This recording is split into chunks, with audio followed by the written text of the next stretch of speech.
Hey guys, once again, welcome to our YouTube channel. Subscribe to it and don't forget to press the bell icon. Okay guys, आज का जो हमारा topic है वो हमारा आइल्स academic writing part 1 से ही related है और वो हमारा आज का टॉपिक है पाई चार्ट्स।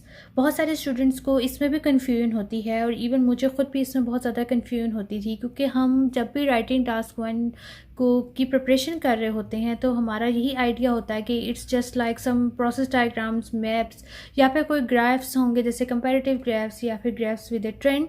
लेकिन पाई चार्ट्स जो हैं वो जब भी कोई देखता है इस टाइप के क्वेश्चन को तो काफ़ी जो है वो नर्वस हो जाता है और काफ़ी उसको एंजाइटी अटैक्स आने शुरू हो जाते हैं कि भाई ये किस तरह का क्वेश्चन है और इसको हम कैसे लिखेंगे। मींस के प्रोसेस डायग्राम वगैरह या बाकी जिस तरह के हमारे पास ग्राफ्स होते हैं, ग्राफ्स विद द ट्रेंड कर लें, कंपैरेटिव ग्राफ्स, तो उसमें तो एक प्रॉपर फॉर्मेटिंग होती है, हमें समझ आ रहा होता है कि अच्छा एक्स एक्सिस पर ये चीज़ दिखाई हुई है और वाई एक्सिस पर ये चीज़ दिखाई हुई है, तो उनका कंपेरिजन हो रहा है आपस में दो ग्राफ्स का या फिर एक ट्रेंड को डिफाइन किया गया है एक ही ग्राफ में, तो उससे तो बंदा अंदाज़ा लगा लेता है। लेकिन पाई चार्ट्स जो हैं वो एक ऐसे चार्ट्स होते हैं कि बंदा उसमें काफ़ी कंफ्यूज हो जाता है। मींस क्योंकि वो एक डिफरेंट मॉड्यूल्स होते हैं, उसमें इसमें एक साथ बहुत सारी चीज़ें होती हैं जिनकी कुछ कुछ परसेंटेज या नंबर्स जो हैं वो शो किए होते हैं।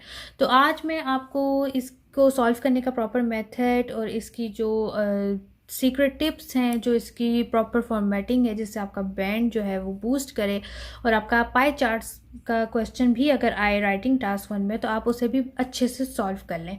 तो आज मैंने सोचा कि क्यों ना पाई चार्ट से रिलेटेड भी टास्क पे वीडियो बनाई जाए, क्योंकि अब तक मैं बाकी सारे टास्क 1 के जितने भी मॉड्यूल्स हैं उन सब पे वीडियो बना चुकी हूँ, लेकिन पाई चार्ट वो वाहिद ऐसी कैटेगरी है जिस पे अब तक कोई वीडियो मैंने नहीं बनाई थी। तो मैंने सोचा क्यों ना आज मैं इसकी वीडियो जो है वो मैं बनाती हूँ ताकि मैं आपको एलेबोरेट कर सकूँ कि जब पाई चार्ट्स आते हैं तो इनको कैसे सॉल्व करते हैं। तो चले without wasting any time, let's get started. तो जैसे आपको स्क्रीन पे विजिबल है कि मैंने आपके साथ एक क्वेश्चन जो है वो शेयर किया है और मैं इस क्वेश्चन में जैसे आपको नज़र आ रहे हैं कि दो पाई चार्ट्स जो हैं वो बेसिकली हमें दिए हुए हैं, तो हमें क्वेश्चन भी दिया हुआ है। तो इन दोनों पाई चार्ट्स में हमें जो नज़र आ रहा है वो ये है कि एक पाई चार्ट जो लेफ़्ट साइड पे है वो है reasons for cycling to work और जो सेकंड है वो है reasons for driving to work. Means एक तरफ साइकिलिंग को कंपैरिजन किया गया कि मींस कितनी जो जने क्या रीजंस हैं कि लोग जो हैं वो अपने काम पर जाने के लिए साइकिल्स को यूज़ करते हैं, उसकी रीजंस जो हैं उस पाई चार्ट में परसेंटेजेस वगैरह बताई हुई हैं। और जो हमारे पास दूसरे साइड पे जो हमारे पास पाई चार्ट है उसमें उन्होंने इसी तरह की रीजंस ड्राइविंग के मतलब बताई हुई कि उसकी क्या रीजंस हैं। तो यहाँ से हम अपना जो है वो क्वेश्चन को रीड करना स्टार्ट करते हैं ताकि हमें इसकी ज़्यादा डेप्थ में अंडरस्टैंडिंग हो सके और फिर मैं आपके साथ इसका जो सैम्पल आंसर है वो शेयर करूँगी। तो क्वेश्चन क्या है हमारे पास, The chart below shows the reasons why people travel to work by bicycle or by car. सो यहाँ पर उन्होंने साफ यही बताया है जो मैंने अभी आपको कुछ देर पहले एक्सप्लेन किया है कि जो ये नीचे दो चार्ट्स आपको दिए गए हैं उसमें वो रीजंस बताई गई हैं कि why people travel to work by bicycle और बाय कार। मींस के जो लोग बाय बाइसिकल प्रेफर करते हैं अपने काम पे जाने के लिए उनकी क्या रीजंस है, इस वाले चार्ट में उन्होंने ये शो की हुई हैं। और जो लोग हैं वो कार पे ड्राइव करके जाते हैं तो उनकी क्या रीजंस है वो हमें इधर राइट हैंड साइड पे वाले ग्राफ में शो की गई है, ग्राफ में सॉरी पाई चार्ट में। Summarise the information by selecting and reporting the main features and make comparisons where relevant, right at least 150 minutes. So क्योंकि ये टास्क 1 है हमारे पास एकेडमिक आइल्स का, सो हमारे पास जो है इसको सॉल्व करने के लिए जस्ट 20 मिनट्स हैं और हमने इसमें एटलीस्ट 150 वर्ड्स जो हैं वो लिखने होते हैं। सो अब हम चलते हैं इसके फॉर्मेट की तरफ और मैं आपके साथ इसका जो है वो आंसर शेयर करती हूँ और मैं आपको 1 by 1 उसकी प्रॉपर एक्सप्लेनेशन देती हूँ। सो गाइस, यहाँ पे मैंने जो उसका सैम्पल आंसर है वो मैंने राइट साइड पे ओपन कर लिया है और क्वेश्चन को मैंने लेफ़्ट साइड पे रखा है, क्योंकि ये बहुत ज़रूरी होता है कि आप क्वेश्चन के साथ साथ जो है उसके पैराग्राफ्स को रीड आउट करें तो आपको बहुत अच्छे अंडरस्टैंडिंग इसकी डेवलप हो जाती है। सबसे पहले हमने जो है इसका इंट्रोडक्टरी पैराग्राफ लिखना है, मीन्स इंट्रोडक्शन लिखना है और इंट्रोडक्शन का सेम वही फॉर्मेट है जैसे हमारे अब तक राइटिंग टास्क 1 में चलता आ रहा है। मीन्स जो आपके पास क्वेश्चन स्टेटमेंट है उसको आपने जस्ट पैराफ्रेज करके अपने वर्ड्स में बयान कर देना है। सो our introduction will be The two pie charts display the key reasons why people choose to either cycle or drive to work by percentage.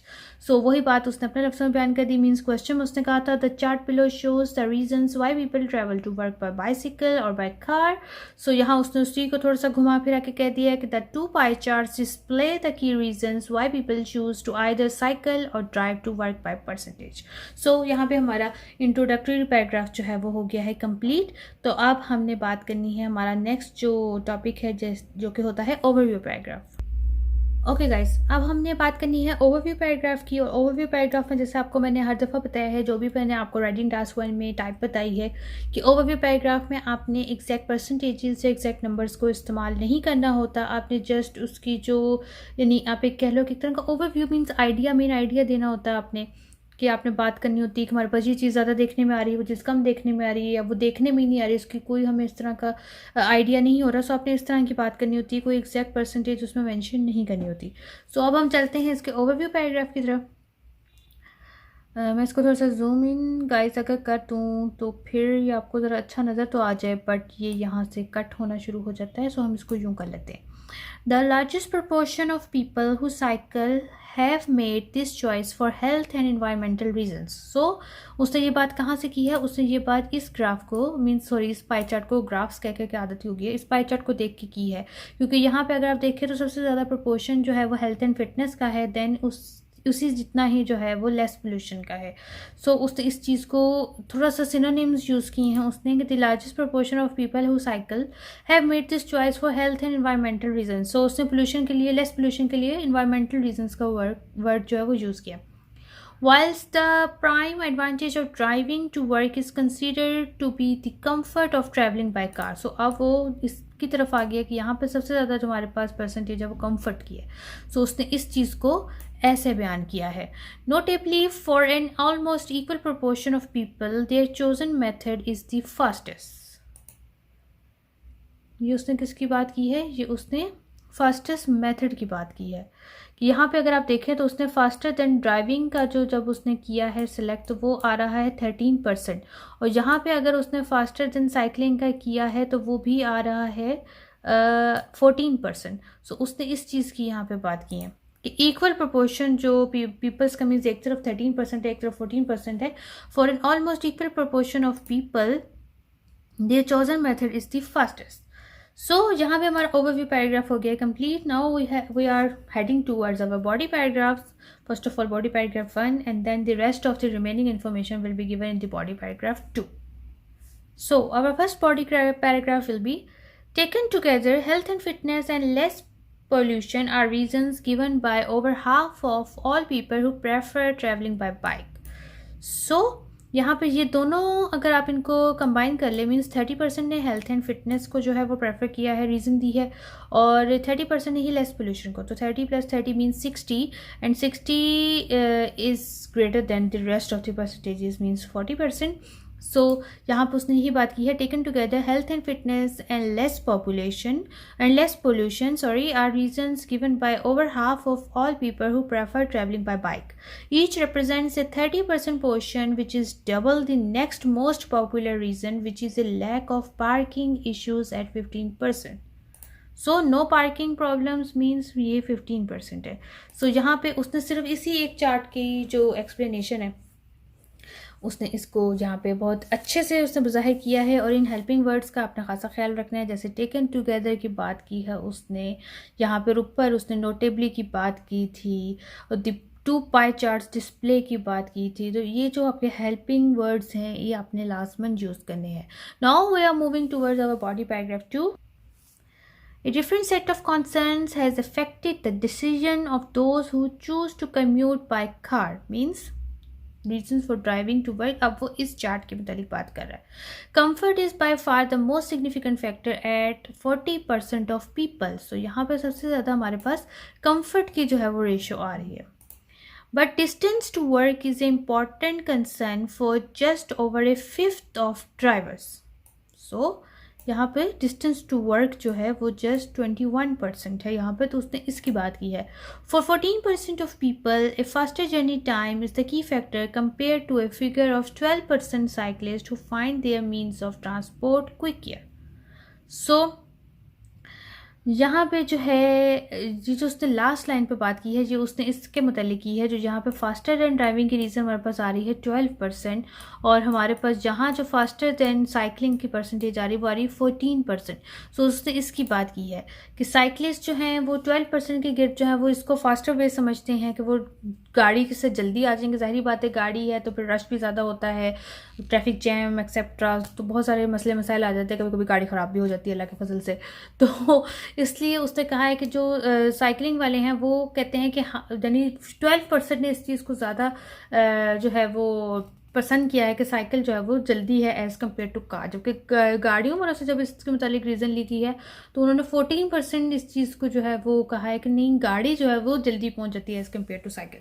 सो ये हमारे सारे जो था वो पाई चार्ट का एक सैम्पल आंसर था, और इसमें आपने ये चीज़ नोटिस की होगी कि वही इंट्रोडक्शन पैराग्राफ उसी तरह लिखा गया है, क्वेश्चन स्टेटमेंट को पैराफ्रेज करके, और देन उसने ओवरव्यू पैराग्राफ, और उसमें कोई उसने न्यूमेरिकल फिगर कुछ यूज़ नहीं किया, जैसे उसने मेन आइडिया दिया है। और देन जब उसने बॉडी पैराग्राफ स्टार्ट किया तो वहाँ पे उसने exact their proportions, their number of percentages और सब कुछ उसने बताया है body paragraph 1 and body paragraph 2। So I hope कि आपको इसकी बहुत अच्छे से समझ आ गई होगी, और अगर आपको कोई भी इससे रिलेटेड क्यूरीज हैं, कुछ भी मिसकॉन्सेप्ट्स हैं, तो आप कमेंट्स करके मुझसे पूछ सकते हैं। मैं आपके कंसर्न्स अगर मुझे लगेंगे कि ज़्यादा कंसर्न है तो मैं उनको एक और वीडियो में एलैबोरेट कर दूंगी। It's not a big issue at all. So आपने किसी भी चीज़ पे ये नहीं समझना कि शायद ये चीज़ जहाँ पे ख़त्म होगी है, नहीं, ख़त्म नहीं हुई है। मैं जस्ट आपकी फ़ीडबैक का वेट कर रही हूँ। अगर मुझे कोई इस तरह की फ़ीडबैक आएगी कि हमें इसमें ये चीज़ समझ नहीं आई या आप एक और वीडियो पाई चार्ट पे बना दें तो मैं ज़रूर बना दूँगी, क्यों नहीं बनाऊँगी। तो आज का लेक्चर तो हुआ यहाँ पे कंप्लीट। तो बाकी आप पे ये डिपेंड करता है कि आपको इसकी अंडरस्टैंडिंग कितनी अच्छी हुई और कितनी अच्छी नहीं। तो आप अपने टीचर को दीजिए इजाज़त, नई वीडियो के साथ, नए टॉपिक के साथ और उसकी टिप्स एंड ट्रिक्स के साथ बहुत जल्दी हाजिर होंगी। Take care. Subscribe to our channel and don't forget to press the bell icon. I hope you like my video. Next video का ज़रूर इंतज़ार कीजिएगा। Take care. Bye bye.